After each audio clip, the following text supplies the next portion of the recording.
کہ وہاں پہ اب یہاں پہ اس زمانے میں کیا تھا کہ نبی صلی اللہ علیہ وسلم کے زمانے میں جب یہ قرآن نازل ہو رہا تھا, اب تو یہ ہوتا ہے نا کہ جیسے جو یتیم ہو جاتا ہے تو پھر ماں کی ذمہ داری ہو جاتی ہے, تو اس زمانے میں ایسا نہیں تھا. یتیم جو تھا اس کے ولی جو اس کا ہوتا تھا, جیسے اس کا چچا ہے یا اس کا چچا نہیں ہے تو تایا, چچا, ماما جو بھی ہوتے تھے نا, جو اس کا ولی ہوتا تھا وہ ان کی ذمہ داری ہوتی تھی. وہ بڑا فخر محسوس کرتے تھے, باقاعدہ لڑائی ہوتی تھی کہ نہیں یہ ہماری کفالت میں جائیں گے, اور اگر وہ نہیں ہوتے تھے تو پھر جو قبیلہ ہوتا تھا وہ اس کا کفالت کرتا تھا. آج کل تو ہم نے پورا سسٹم ہی بدل دیا ہے. اگر کبھی ایسے ہوتا تو وہ ماں بیچاری جو جس کے پاس ابھی اتنے ذرائع بھی نہیں ہوتے, وہ کس طرح سے کمائے, کیا کرے کیا نہیں کرے, ساری اس کے ذمہ ہو جاتی ہے, اور پورے رشتہ دار بھاگ جاتے ہیں ایسے کہ ہماری کوئی ذمہ داری ہی نہیں. تو اب یہاں پہ اللہ سبحانہ تعالیٰ ان کے بارے میں سارے احکامات دے رہے ہیں کہ ان کا مال اپنے مال کے ساتھ ملا کے نہ کھاؤ, بے شک یہ گناہ ہے بہت بڑا. وَإِنْ خِفْتُمْ, اور اگر خوف ہو تمہیں, اللہ کے نہ تقسموا, کہ تم تقسطوا, کہ تم انصاف کر سکو گے, فی الیتامى, یتیموں کے بارے میں, فانکحوا, تو نکاح کر لو. اب یہ آیت کو سمجھنا بڑا ضروری ہے. اب آپ بڑے تحمل سے اس آیت کو سمجھیے گا کہ یہاں پہ کیونکہ یتیم کی بات ہو رہی ہے, تو یہ جو آیت ہے نا وَإِنْ خِفْتُمْ أَلَّا تُقْسِطُوا فِي الْيَتَامَى, کہ اگر تمہیں یہ ڈر ہو کہ نہیں تم انصاف کر سکو گے یتیم لڑکیوں کے بارے میں. اب دیکھیں کیا ہوتا تھا کہ جیسے اب جو یتیم ہو جاتا تھا, اگر اس کے پاس مال ہے تو کیا ہوتا تھا کہ فار ایگزامپل وہ چچا کی کفالت میں آ گیا, تو چچا یہ سوچتا کہ جی یہ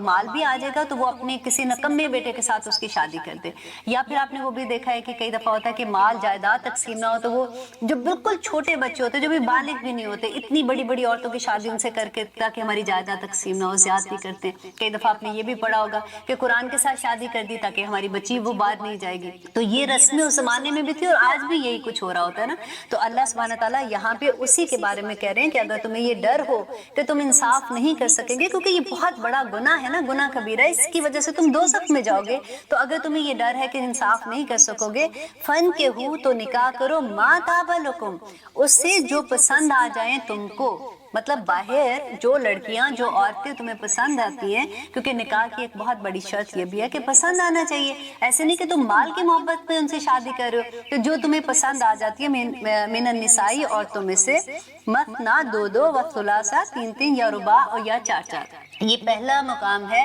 اور ایک ہی مقام ہے قرآن پاک میں جہاں پہ یہ تعداد کا ذکر ہے, تعداد کا ذکر کیا گیا. اس کی اب انشاءاللہ آگے جہاں پہ بھی اس کے پوری ڈیٹیل آئے گی, سورۃ طلاق میں بھی آتی ہے انشاءاللہ اور آگے بھی, تو میں اس کے بارے میں آپ کو بتاؤں گی کہ اس میں کیا حکمت تھی اللہ سبحانہ تعالیٰ نے.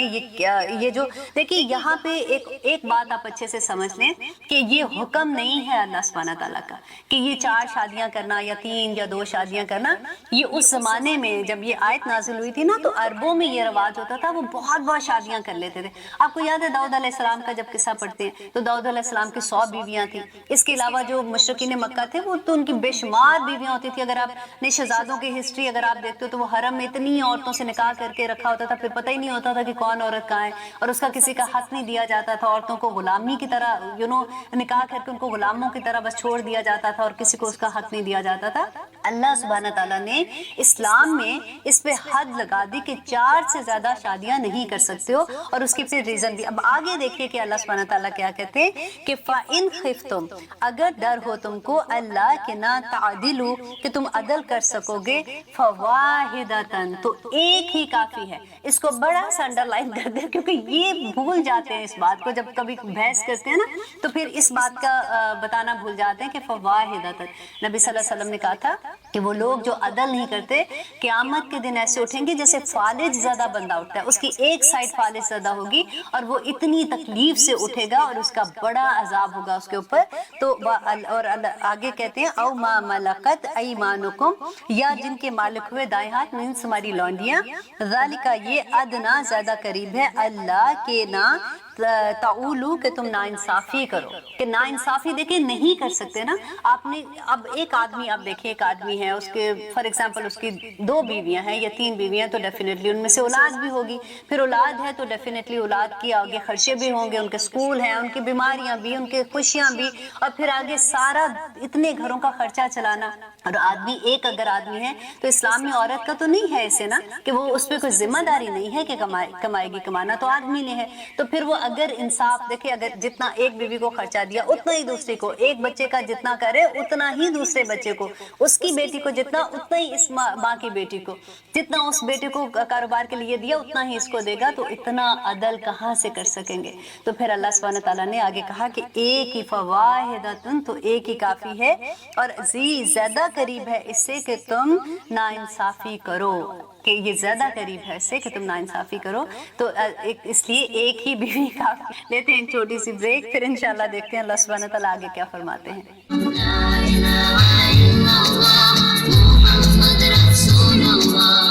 آپ دیکھ رہے ہیں قرآن میری زندگی، الحمدللہ ہم کر رہے ہیں سورۃ النساء کی آیت نمبر 4۔ اب دیکھیے اللہ سبحانہ تعالیٰ آگے کیا کہہ رہے ہیں، وَآتُوا النِّسَاءَ، اور دو عورتوں کو صدقاتہن، مہر ان کے، نحلتاً، خوش دلی سے۔ اب دیکھیے یہاں پہ بات ہو رہی ہے مہر کی۔ مہر نکاح کا لازمی حصہ ہے، اس کے بغیر نکاح نہیں ہوتا۔ آدمی کو نکاح میں مہر دینا ہوتا ہے، اور اس پہ دیکھیے آپ نے سنا ہوگا وہ کہتے ہیں جی شرعی مہر، اس کا کہاں سے یہ بات آئی ہے، کون سی حدیث میں انہوں نے یہ پڑھا ہے؟ کیونکہ نبی صلی اللہ علیہ وسلم نے خود جو مہر دیا تھا وہ 500 درہم ان کو چاندی حق مہر میں دی تھی، جو کہ 187 تولہ بنتی۔ تو یہ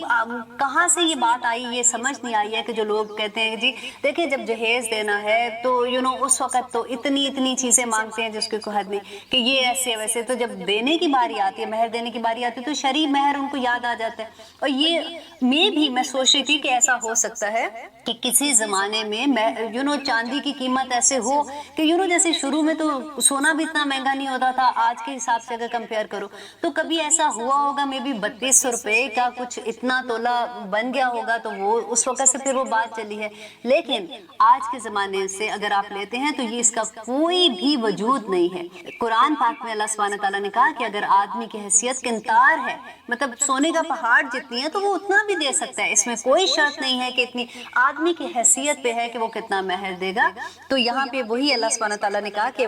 دو عورتوں کو مہر ان کے خوش دلی سے دو، فَإِن تِبْنَا، پس اگر وہ تبنا خوشی سے دے دے، لکم تمہیں، انشین کوئی چیز، من ہو اس میں سے، نفسن خود ہی، اور اگر وہ اپنی دل کی خوشی سے تمہیں معاف کر دیتی ہیں یا پھر اس مہر میں سے کچھ رقم سے تمہیں کوئی تحفہ دیتی ہیں، تو فَكُلُوهُ، تو کھاؤ اسے، حنیئن، خوشی سے، مریا اور خوشگوار سمجھ کر اس کو لے لو، کہ اس میں کوئی ایسی نہیں ہے کہ آپ سوچو کہ نہیں یہ تو مہر کی رقم تھی میں نے نہیں لینی ہے۔ اور عورت کا یہ حق ہے اس کا مہر، وہ آدمی سے اگر آدمی نہیں دیتا تو وہ ڈیمانڈ کر سکتی ہے۔ دیکھیں مہر کا تعلق ایسے نہیں، بعض لوگ کہتے ہیں نہیں جی اتنا مہر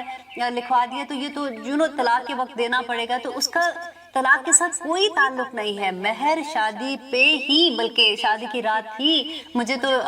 جب میں پڑھی تھی تو جتنی جلدی ہو سکتا ہے مہر ادا کرنا چاہیے، کیونکہ وہ عورت کا حق ہے۔ اور آگے کہتے ہیں اللہ سبحانہ تعالیٰ وَلَا تُؤْتُوا، اور نہ تم دو، السفہاء، نادانوں کو، اموالکم، مال اپنے، التی، وہ جو، جعل اللہ، بنایا اللہ نے، لکم، تمہارے لیے، قیاماً، زندگی گزارنے کا ذریعہ، ورزقوہم، تو رزق دو انہیں، فیہا، اس میں، وقسوہم، تو پہناؤ انہیں، وقولو، اور کہو، لہم، ان سے، قولاً معروفا، اور ان سے بات کرو بھلی۔ اب یہاں پہ دیکھیے کہ سیکنڈ چیز جو اللہ سبحانہ تعالیٰ پھر سے واپس یتیم کے بارے میں بات کر رہے ہیں، کہ یتیم جو ہیں اگر وہ چھوٹے بچے ہیں، ابھی ان میں سمجھ نہیں ہے نا، تو ان کے مال ان کو نہ دو اس وقت تک، کیونکہ یہ مال ان کی زندگی گزارنے کا ذریعہ ہے۔ یہ ولی کو کہا جا رہا ہے نا، ان کے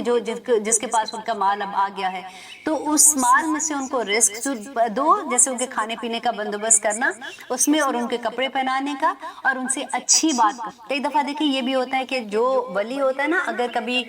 بعض لوگ ہی سکھا دیتے ہیں کہ دیکھو وہ تمہارے باپ کا مال تھا، اس میں سے وہ کھا رہا ہے یا کچھ ہے، تو وہ اگر کبھی ایسا ہوتا ہے کہ غصے سے بات کرتے ہیں تو اللہ سبحانہ تعالیٰ ان کو کہتے ہیں کہ نہیں، ان سے بھلی بات کہو، ان سے اچھا سلوک کرو۔ اور پھر آگے کہتے ہیں وَابْتَلُوا، اور آزماتے رہو، الیتامیٰ، یتیموں کو، حتیٰ، یہاں تک کہ، اذا، جب، بلغوا، وہ پہنچ جائیں، النکاح، نکاح کی عمر کو۔ ولی کو بتایا جا رہا ہے کہ جب تک ان کو دیکھتے رہو کہ